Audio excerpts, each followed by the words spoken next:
आज हमारा देश खंड खंड में बटा हुआ है। इसको ठीक कैसे करेंगे? इसको ठीक करने का रास्ता क्या है?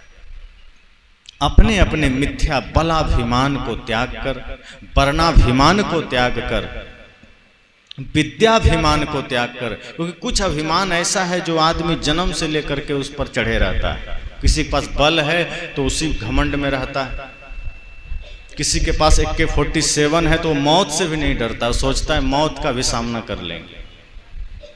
और किसी के पास बल बहुत है, सोचता है मृत्यु को भी हम रावण की तरह चरण के नीचे रखेंगे। लेकिन जब रावण की भी मृत्यु आई तो थर्राते थे पांव जिसके सामने जाते हुए, देखा उसकी खोपड़ी को ठोकरें खाते हुए। जो रावण कुछ समय के लिए मृत्यु को दासी बना लिया था, वो रावण भी जब मरा तो रण क्षेत्र में उसकी खोपड़ियां ठोकरें खा रही थी, चील कौए गिद्ध नोच रहे थे। यही सच्चाई है जीवन की।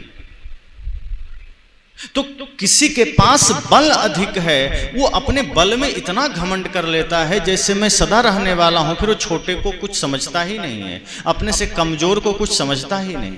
किसी के पास विद्या आ गया, वो विद्या के घमंड में चूर हो गया कि मुझसे बड़ा विद्वान ही कोई नहीं। और कुछ लोग ये मान लेते हैं कि अब सर्वे सर्वा मैं ही हूं। साहब ने कहा नहीं, यहीं पर भूल हो जाती है। आपके पास अगर विद्या है तो समझिए ये परोपकार के लिए। विद्या दूसरे अनपढ़ और निरक्षर की शिक्षा देने के लिए। अगर कोई समाज में निरक्षर है तो आप ये सोचिए कि आपकी विद्या उसको पढ़ा दे, उसको भी ज्ञान दे दे।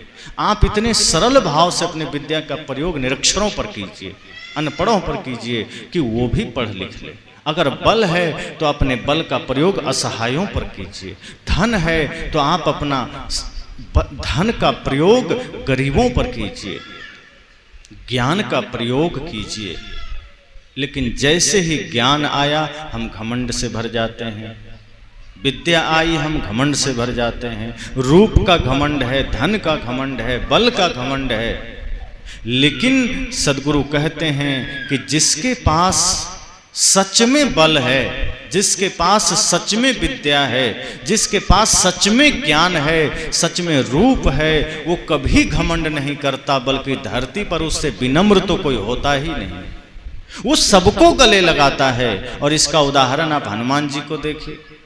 विद्या में अतुलित है, बल में अतुलित है, धन तो उनके पास इतना है कि उसकी तुलना ही नहीं, सब सर्वस्व है। उनके पास क्या नहीं है, उनकी महिमा में इतना ही संतों ने कहा कि जिनकी किसी चीज की कोई तुलना नहीं है।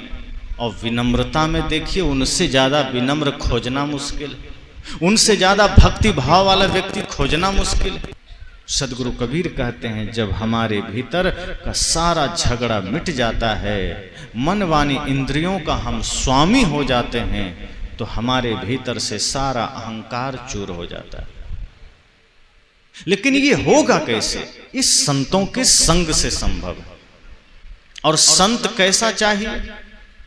संत वो हो जिसका जीवन सूरज की भांति हो, जिसके मन में कोई द्वेष ना हो, कोई छल ना हो, संप्रदाय की कोई बात ना हो, जिसके मन में सिर्फ मानवता के हित की बात हो, समाज के हित की बात हो, जो खुद प्रज्वलित हो और जिसके भीतर समाज को प्रज्वलित करने का सामर्थ्य हो, जो खुद प्रेम में हो और समाज को प्रेम का पथ दिखाने का सामर्थ्य हो, जो खुद ज्ञान में हो और समाज के भीतर ज्ञान का दीप जलाने का सामर्थ्य हो, जिसके जीवन का खुद बंधन कटा हो और जो समाज के बंधन काटने का सामर्थ्य रखा हो।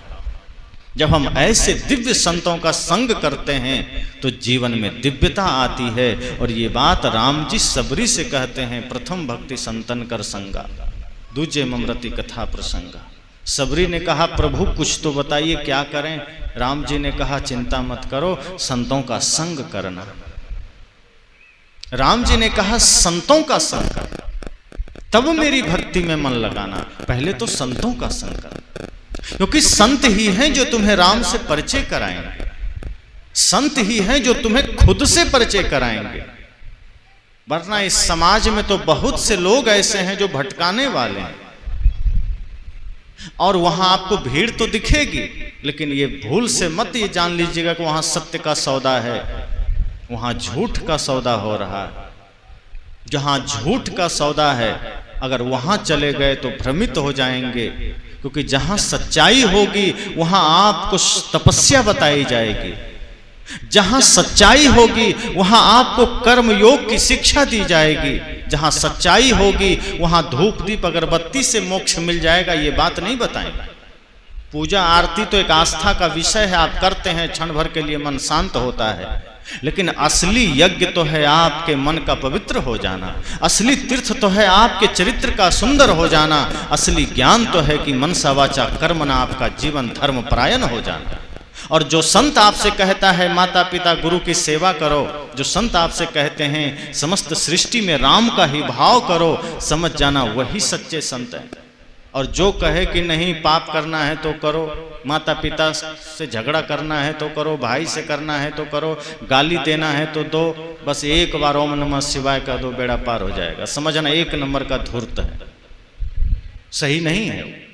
क्योंकि जो आपको पाप से नहीं मुक्त कर रहा है, जो भगवान के नाम का आड़ लेकर के आपको ठग रहा है, तो फिर भगवान का नाम स्वयं भगवान भी कहते हैं कि बुरे कर्म से छूटोगे तभी मेरे भक्ति का तुम लाभ ले पाओगे। आप किसी भी शास्त्र को बढ़िया से पढ़िए, कहीं नहीं लिखा है कि तुम पाप छोड़े बिना धर्म को उपलब्ध हो जाओगे। चाहे रामायण पढ़ लीजिए, चाहे गीता पढ़ लीजिए, चाहे उपनिषद पढ़ लीजिए, ये जो हमारे गहरे शास्त्र हैं जिसमें तत्व चिंतन की बात है, जब आप इसे पढ़ते हैं तो आपको पता चलता है कि जीवन में तप की कितनी महानता है और कितनी महत्ता भी। मानसिक तप, कायिक तप, वाचिक तप, ये सारे तप हमें करने पड़ेंगे। मानसिक तप का मतलब कल मैंने कहा था कि मन से भी हमको गलत नहीं सोचना है, इतना बड़ा तप है। और वाचिक तप का मतलब है इस वचन से गलत ना निकल जाए।